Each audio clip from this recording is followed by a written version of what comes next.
So hello friends, welcome to U fitter techno channel. तो friends, हम लोग ordnance factory के प्रीवियस ईयर के क्वेश्चन पेपर को सॉल्व करने की सीरीज स्टार्ट किए थे, जिसमें फिटर, टर्नर एवं मशीनिस्ट ट्रेड के जो है क्वेश्चन पेपर को सॉल्व कर रहे थे। तो उस सीरीज का यह दूसरा वीडियो है। इससे पहले हम लोग जो है एक वीडियो में 20 क्वेश्चन को डिस्कस कर चुके हैं, जिसमें 16 अप्रैल 2017 के फिटर ट्रेड के क्वेश्चन पेपर को सॉल्व कर रहे थे। तो यदि आपने पिछले वीडियो को नहीं देखा है तो लिंक डिस्क्रिप्शन बॉक्स में है, पहले उसको देख लीजिए। आज की वीडियो में हम लोग जो है उससे 20 क्वेश्चन से आगे के क्वेश्चन को देखेंगे। तो यहाँ पर क्या है, यहाँ पर केवल हिंदी लैंग्वेज में क्वेश्चन पेपर है। तो हमने क्या है पीपीटी फॉर्म में नोट किया है, वहाँ से जो है दोनों लैंग्वेज में हिंदी और इंग्लिश, जिससे जो है बेहतर तरीके से क्वेश्चन जो है आप लोगों का क्लियर हो सके। तो चलिए आज की वीडियो को स्टार्ट करते हैं। उससे पहले चैनल में नए हैं और सब्सक्राइब नहीं किए हैं तो सब्सक्राइब ज़रूर कर लीजिए।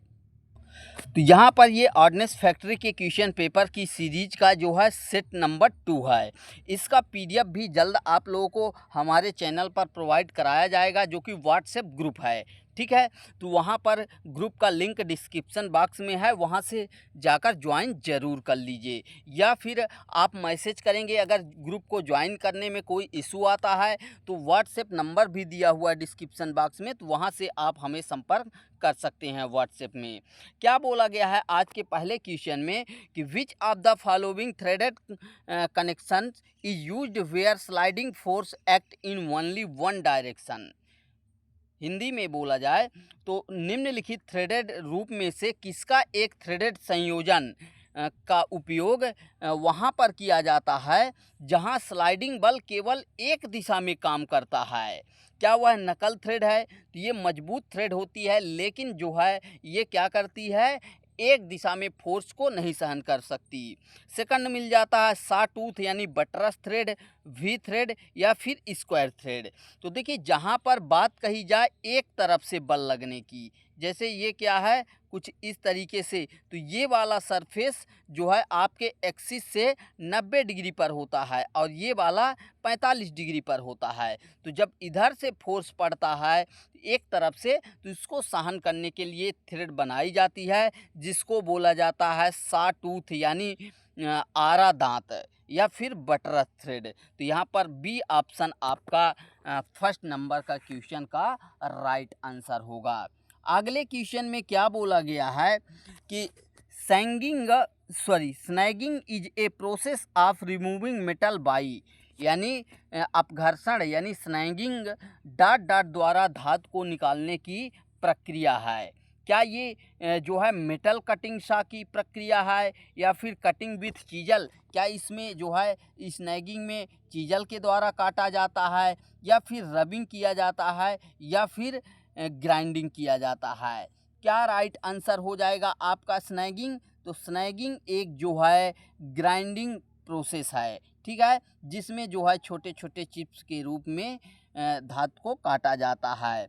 अगले क्वेश्चन में बोला गया है an angle which is less than 90 degree is called, यानी जो कोण 90 डिग्री से कम होता है उसे क्या कहते हैं? तो उसे क्या कहा जाता है? उसे एक्यूट एंगल यानी न्यून कोण कहा जाता है। देखिए ये जो है आपके इंजीनियरिंग ड्राइंग से है।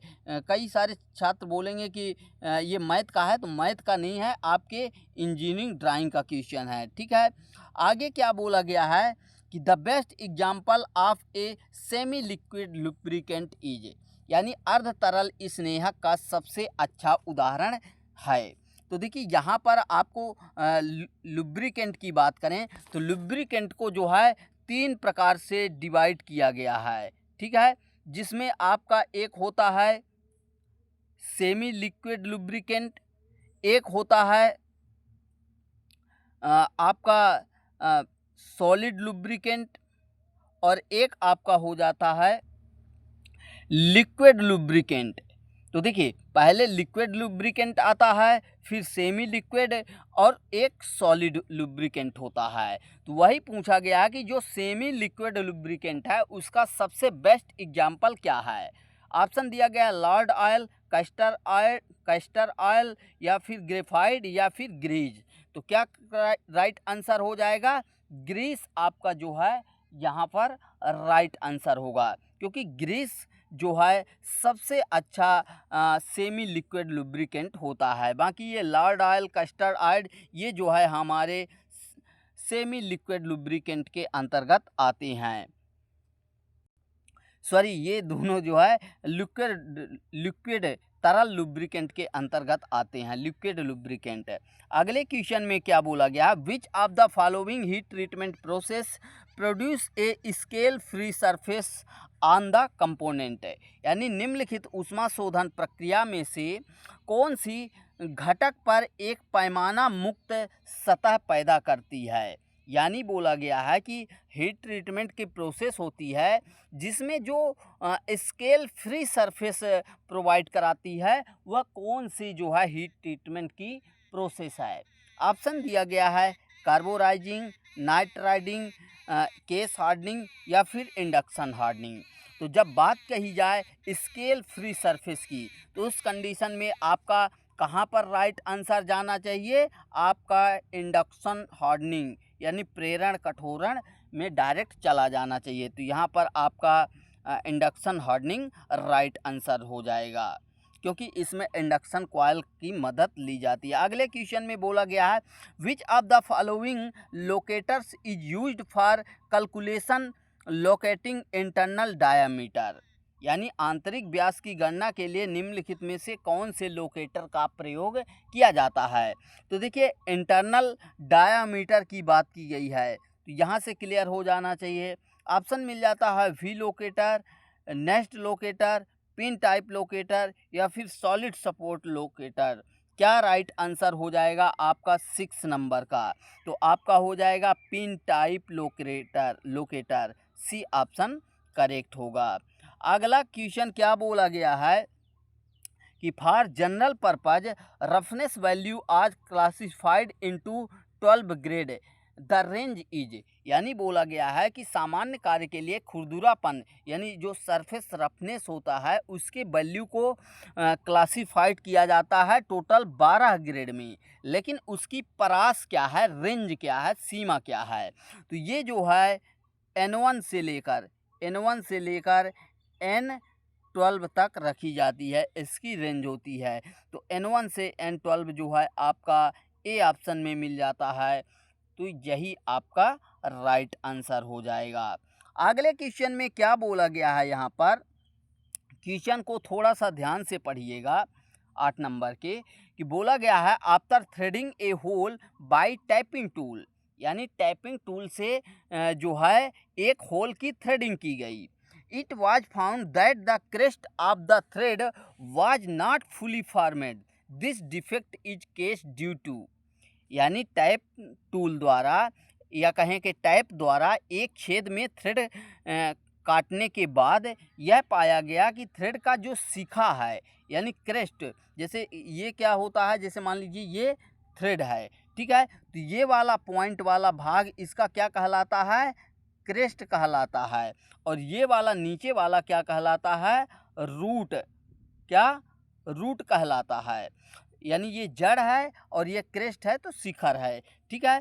तो क्रेस्ट पूरी तरह से नहीं बना है, तो यह दोष किसके कारण होता है?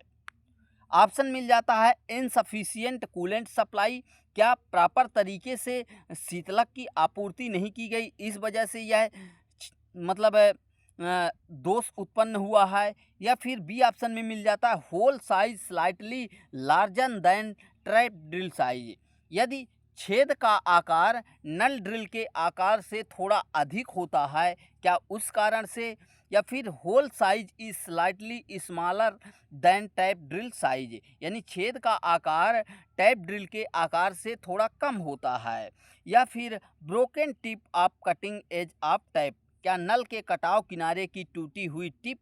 तो देखिए यहाँ पर आपको बता दें कि अगर पर्याप्त शीतलक वहाँ पर कूलेंट सप्लाई नहीं होगा तो वहाँ पर टैप हमारा क्या होता है, गर्म होता है और गर्म होने से टूट जाता है, ठीक है। लेकिन यहाँ पर इस तरीके से प्रॉपर तरीके से क्रेस्ट ना बने, ये दोष उत्पन्न नहीं होता। बी ऑप्शन में मिल जाता है hole size slightly larger than tap drill size, यानी होल का साइज आपके टैप ड्रिल साइज से थोड़ा अधिक है। तो जब थोड़ा अधिक रहेगा, जैसे मान लो ये आपका होल है और आपको यहाँ से थ्रेड काटनी है, तो ये प्रॉपर तरीके से जब आपको जगह मिलेगी तब ना आप करेंगे। लेकिन अगर जो आपकी रिक्वायरमेंट है जितना, उससे कहीं ज़्यादा बड़ा होल कर दिया गया इस तरीके से, तो यहाँ पर तो ये वाला भाग मटेरियल ही नहीं मिला ना आपके जो है टैप को काटने के लिए। तो जब मटेरियल ही नहीं मिलेगा तभी तो आपका क्रेस्ट जो है क्या होगा, क्रेस्ट आपका प्रॉपर तरीके से नहीं बनेगा। तो राइट आंसर आपका क्या हो जाएगा यहाँ पर 8 नंबर का B option, hole size slightly larger than tap drill size. आगे क्या बोला गया है इसको भी क्लियर कर लेते हैं कि hole size is slightly smaller than tap drill size. क्या छेद का आकार यानी होल का आकार टैप ड्रिल के आकार से थोड़ा कम रहेगा, तो जब कम रहेगा तो एक्स्ट्रा मटेरियल कटिंग करना होगा टैप को, तो वहाँ पर टैप हमारा टूट सकता है। ठीक है, तो आपका राइट आंसर बी ऑप्शन होगा। अगले क्वेश्चन में क्या बोला गया है कि synthetic adhesive dot dot is available in liquid paste and solid form. Synthetic आसंजक जो होते हैं वे किसमें तरल पेस्ट और ठोस के रूप में उपलब्ध होते हैं। ऑप्शन मिल जाता है thermo resin adhesive, thermosetting adhesive, thermoplastic adhesive या फिर थर्मोप्लास्टिक रबर एडेसिव। तो क्या राइट आंसर हो जाएगा आपका? अगर बात कही जाए लिक्विड पेस्ट और सॉलिड के रूप में, तो थर्मोप्लास्टिक रबर एडेसिव जो है आपका ये तीनों फॉर्म में अवेलेबल होता है। अगले क्वेश्चन में बोला गया which type of extinguisher smoke is dangerous, यानी किस प्रकार के अग्निशामक का धुआं खतरनाक होता है। ऑप्शन मिल जाता है यहाँ पर हैलोन अग्निशामक, फोम अग्निशामक, जल युक्त या फिर ड्राई पाउडर। तो यहाँ पर अगर धुआं की बात की जाए कि किसका धुआं खतरनाक होता है, तो वह है हैलोन अग्निशामक, जिसको हम क्या है CTC भी बोलते हैं या फिर BCF भी इसी में आता है। और ये तीनों जो है हैलोन, CTC, BCF, ये जो है इलेक्ट्रिक फायर में यूज किए जाते हैं। बाकी आप लोग कहेंगे तो मैं अग्निशामक का एक अलग से जो है फायर एक्सटिंग्विशर का और आग का जो है एक अलग से वीडियो ला दूंगा। अगला क्वेश्चन क्या बोल रहा है कि which process is use to embed abrasive into the lap, यानी लैप में घर्षण को अंतः स्थापन एमेंडिंग करने के लिए किस प्रक्रिया का उपयोग किया जाता है। क्या वहाँ पर लैपिंग, रबिंग, फिनिशिंग या फिर charging. Which process is used embed abrasive into the lap, यानी लैप में अपघर्षण को जो है एब्रेसिव को अंतः स्थापन यानी फिट करने के लिए, एम्बेडिंग करने के लिए किस प्रक्रिया का यूज किया जाता है। तो क्या राइट आंसर हो जाएगा? चार्जिंग आपका राइट आंसर हो जाएगा, क्योंकि वहाँ पर चार्ज किया जाता है। अगले क्वेश्चन में बोला गया है कि during facing operation if tool is not set at correct centre height what type of defect occurs, यानी यहाँ पर बात की गई है लेथ ऑपरेशन की, और बोला गया है कि लेथ में जब आप फेसिंग ऑपरेशन कर रहे हैं तो यदि आपका टूल सही सेंटर हाइट पर सेट नहीं है तो किस प्रकार का दोष होता है। ऑप्शन क्या मिल जाता है? Concave surface, A pip is left at the centre, या फिर कॉन्वेक्स फेस, या फिर टेपर सरफेस। तो देखिए इसमें होता क्या है, जैसे एग्जाम्पल के लिए मान लीजिए ये आपका यहाँ पर कोई जाब बंधा हुआ है, कोई लेथ मशीन के हेड स्टॉक में आपका जाब बंधा हुआ है, लेकिन आप क्या कर रहे हैं, इसका जैसे सेंटर हाइट यहाँ पर है, ठीक है।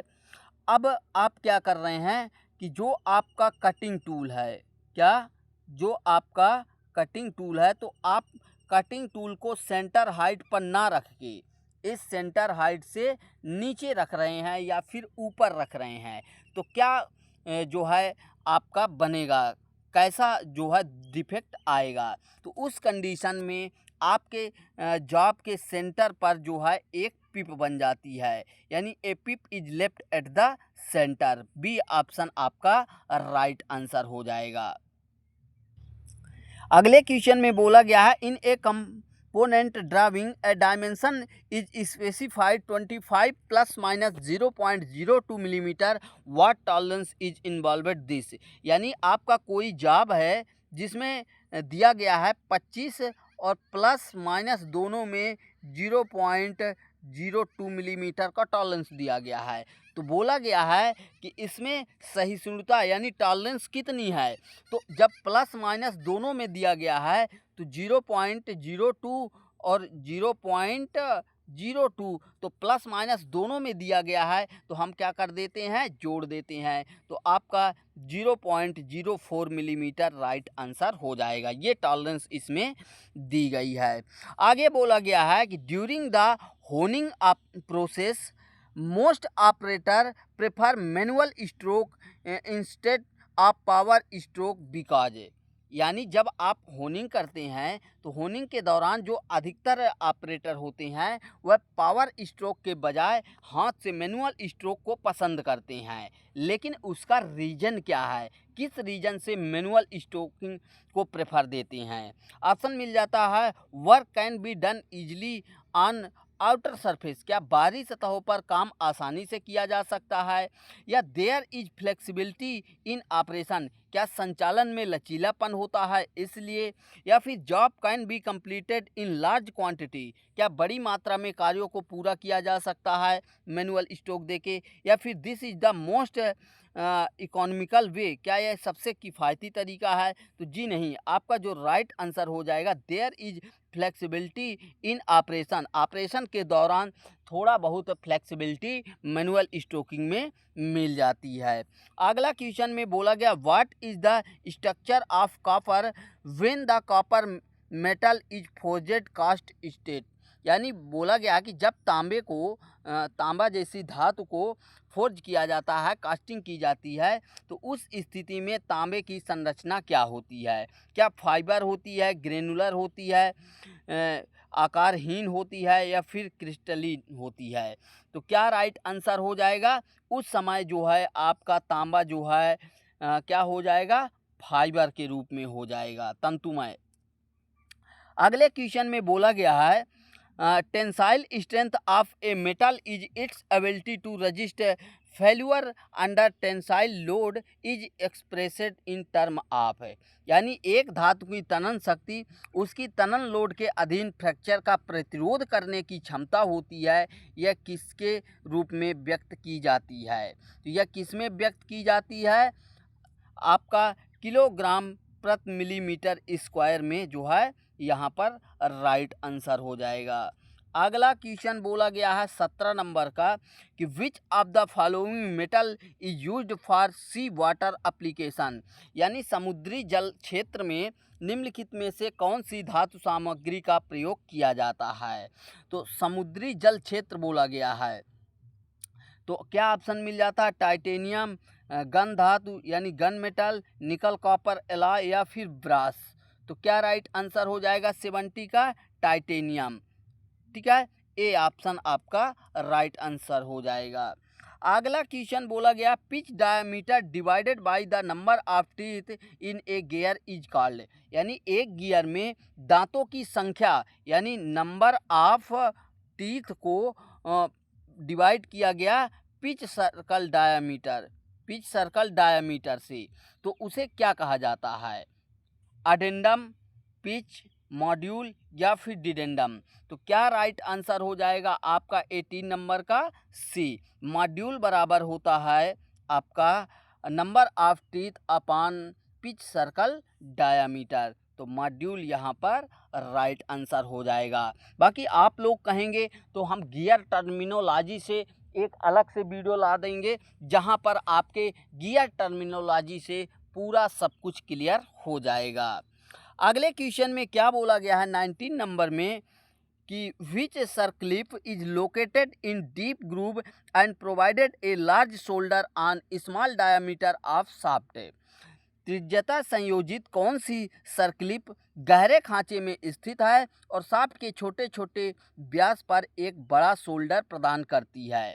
क्या वह 2 पीस इंटरलॉकिंग रिंग है, या फिर ई रिंग हाई कैपेसिटी टाइप, या फिर इन्वर्टेड ई रिंग? तो क्या राइट आंसर हो जाएगा 19 नंबर का आपका सी, हाई कैपेसिटी टाइप वाले का यूज करेंगे। नेक्स्ट एंड आज की वीडियो का लास्ट क्वेश्चन क्या बोल रहा है कि if the center to center distance between meshing gear is 150 millimeter and the velocity ratio is 2:1, what will be the pitch diameter of pinion and gear? बहुत अच्छा क्वेश्चन है, कैलकुलेटिव है, लेकिन इसको सिंपल फार्मूला रखेंगे तो आ जाएगा। क्या बोला गया है कि यदि मैशिंग गियर के बीच केंद्र से केंद्र की दूरी 150 मिलीमीटर है और उसका वेगानुपात 2:1 है, यानी मान लीजिए कोई एक चलती है तो दूसरी वाली 2 चलती है, तो पिनियन और गियर का पिच व्यास यानी पिच सर्कल डायामीटर आपको ज्ञात करना है। तो इसके लिए आप लोगों को कमेंट बॉक्स में कमेंट करके बताना है कि क्या राइट आंसर होगा। इसका सल्यूशन मैं अगले वीडियो में दूंगा। ये जो है आपके लिए एक प्रकार से होमवर्क है, तो इसका कमेंट बॉक्स में कमेंट करके ज़रूर आंसर बताइए कि क्या ए ऑप्शन होगा यानी 150 और 200 मिलीमीटर। तो ये तो होगा नहीं, क्योंकि यहाँ पर वेगानुपात 1:2 है, तो वो भी अनुपात में ही रहेगा। तो 150 200 मिलीमीटर होगा नहीं, 200 400 50 100 और 100 200, इन 3 में से कोई आंसर होगा। तो कौन सा राइट आंसर है आप लोग सॉल्व करके बताइए। बाकी नेक्स्ट पार्ट में हम इसको सॉल्व करके आपको बताएंगे, तो होमवर्क ये आप अपना ज़रूर करिएगा। तो चलिए, इस वीडियो में हमने 20 क्वेश्चन को डिस्कस किया, जो कि बहुत ही मोस्ट इम्पोर्टेंट है आपके इस हालिया एग्ज़ाम के लिए ऑर्डिनेंस फैक्ट्री के, जैसे अभी ABNL में वैकेंसी आई हुई है। बाकी नेक्स्ट वीडियो कल ही आपको मिलेगा। डेली एक वीडियो मिलेगा। लगभग 20 से 25 दिनों के अंदर आपका पूरा ऑर्डिनेंस फैक्ट्री के प्रीवियस ईयर के क्वेश्चन पेपर कवर हो जाएंगे फिटर टर्नर मशीनिस्ट की।